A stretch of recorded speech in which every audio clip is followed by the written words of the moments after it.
What if you could build a hot air gun yourself, packed with premium features like digital temperature control, precise airflow, and custom calibration software? Yes, today we are building this exact professional device at a fraction of the cost. Without wasting time, let's jump straight into the main project. The most crucial part of our entire project is this custom board. Everything needed to drive the system has been integrated into this single circuit. From the circuit diagram and PCB Gerber files to the component placement guide, everything is available via the GitHub link in the description. So, let's mount the components one by one and get this board fully ready.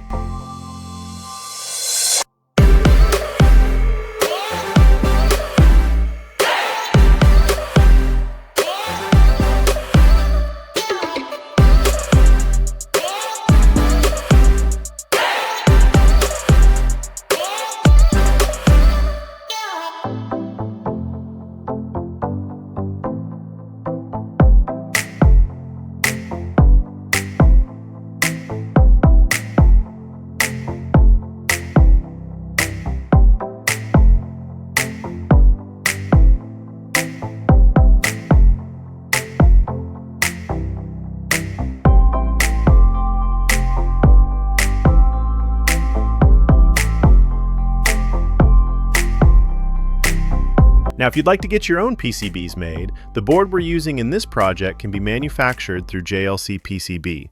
Honestly, the process is pretty straightforward. Once your design is ready, you just export your Gerber files, upload them to JLC PCB, choose your specifications, and place the order. A few clicks, and you're done. But here's something a lot of people don't realize. JLC PCB doesn't just manufacture standard rigid PCBs. They also offer flexible PCBs, or FPCs. And these things are, honestly, pretty impressive. If you're building something compact, maybe a handheld device, a wearable, a display module, or any project where space is limited, a flexible PCB can make the entire design cleaner and much easier to assemble. What's interesting is how they're actually made. JLC PCB manufactures their FPCs using precision LDI technology and adhesiveless PI film. That allows for highly accurate trace formation while maintaining the flexibility and reliability needed for demanding electronic designs. Take a look at this process. From laser drilling and plating to exposure, lamination, testing, and final inspection, every step is carefully controlled to ensure the final product meets specification. And if you're thinking about trying them yourself, custom 2-layer FPC prototypes start at just $2. Plus, new users can get a $10 coupon through the link in the description. This is the build quality you get from JLC PCB, and it shows. Look at the silk screen. Sharp, clean, no bleed. The trace finishing? Flawless. No smudging, no inconsistencies, just crisp lines exactly where they should be. For what you're paying per board, this level of quality is honestly hard to beat. Anyway, let's get back to the build. All components are mounted and the soldering is complete, making our main circuit board fully ready. You might notice that I added an extra resistor and capacitor here after soldering, but don't worry about it at all. I have already made this correction in the final Gerber file provided in the description, so you will get a completely perfect PCB when you order. Next, we have this separate external PCB for our control buttons. I am inserting the tactile switches into this small board and soldering them down. This dedicated button panel will later connect to the main PCB, allowing us to control the temperature and airflow. Now, let's bring in the rest of the modules. We are using a 24-volt SMPS for power, a Max 6675 for thermocouple interfacing, our custom button panel, and a 16x2 I2 CLCD. I also added a status LED to indicate when the heating element is active. I am using a generic SMPS I had on hand for now, but I highly recommend using a high-quality, reliable SMPS to ensure stable performance. Here is a quick look at the 8-wire pinout coming from the hot air gun handle. For the handle itself, I made an important modification. Instead of sharing a common ground, I isolated the reed switch and the thermocouple with separate dedicated wires to prevent signal noise. So now I will complete all the connections between the handle, the main control circuit, and the rest of the modules. After that, we'll go straight to testing to see if our custom rework station functions perfectly.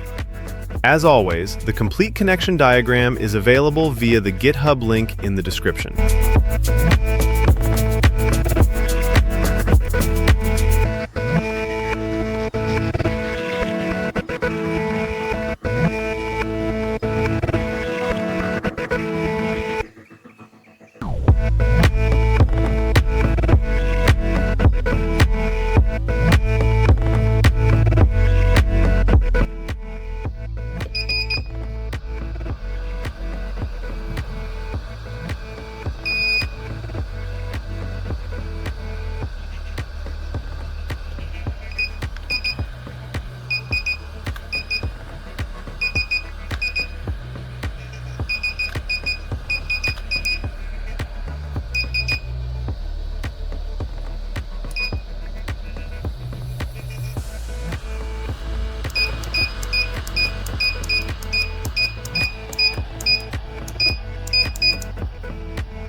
As you can see, everything on our hot air gun rework station is now functioning flawlessly. From the display readings to the blower fan and the heating element, every single part is responding perfectly. Now that the circuit is tested, let's move on to the enclosure or casing for this project. Choosing a box is entirely a matter of personal preference. You can easily use any plastic enclosure or go with a metal box like I did. However, for better safety and ease of build, I highly recommend building this inside a good quality plastic box.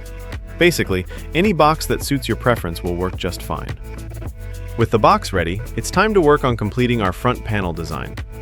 To properly mount our 16x2 LCD display, the control push buttons, and the main power switch, we need to design and cut this front panel perfectly.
Our front panel and casing work are now fully complete. Now, it's time to beautifully assemble and mount all our control circuits, the display, and switches inside the box.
With everything mounted inside the box, it's time to do the main wiring.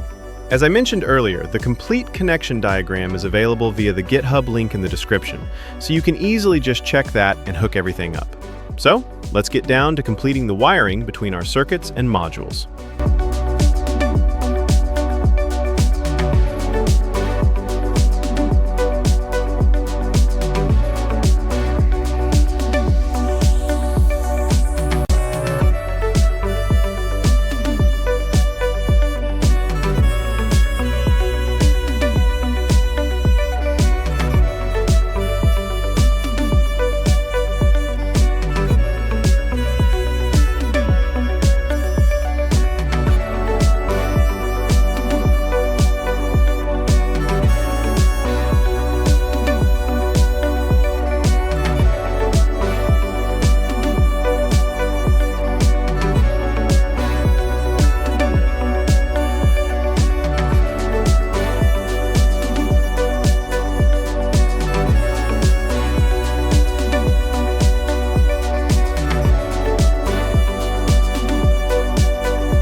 Here I am using a 5 amp fuse for main AC line safety and protection, and you guys should absolutely include this in your build.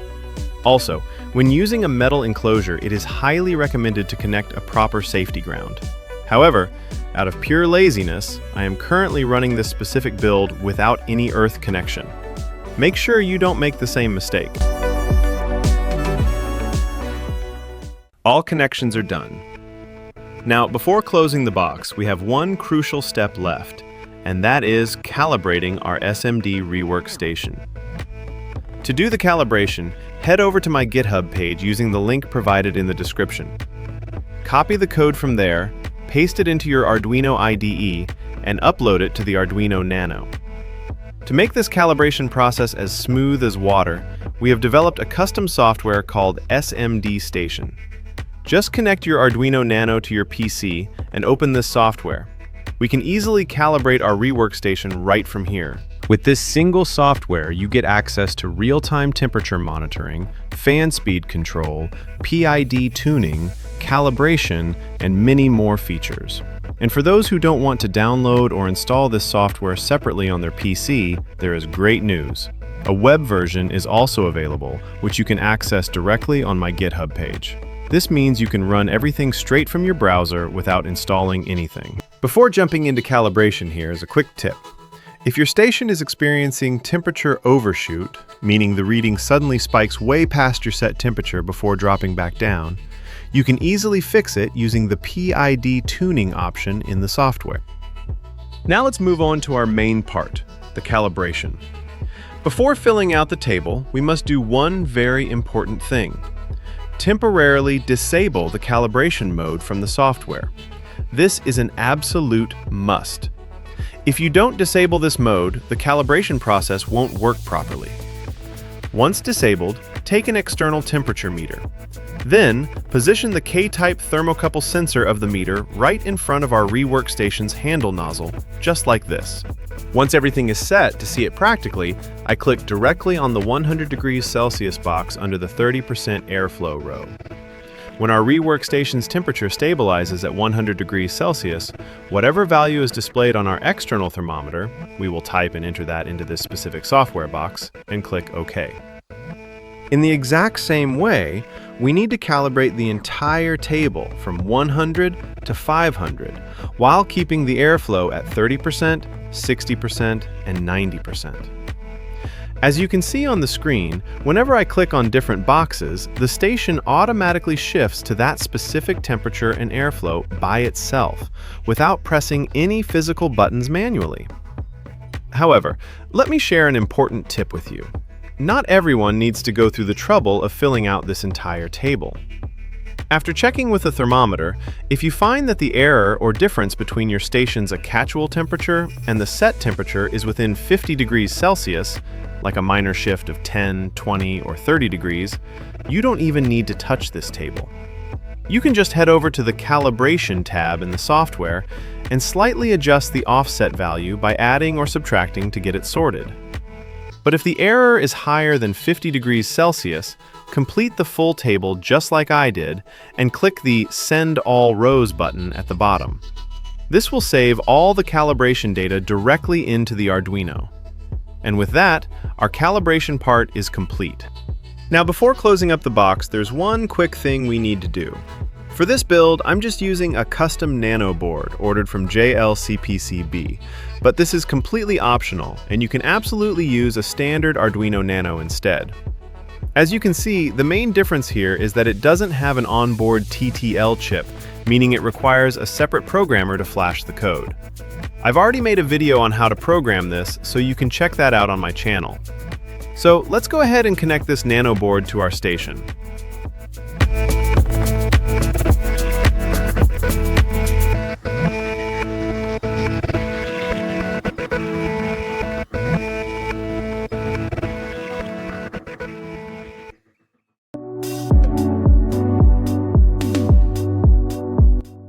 Our hot air rework station is now completely ready. Let's test it out and see how it works.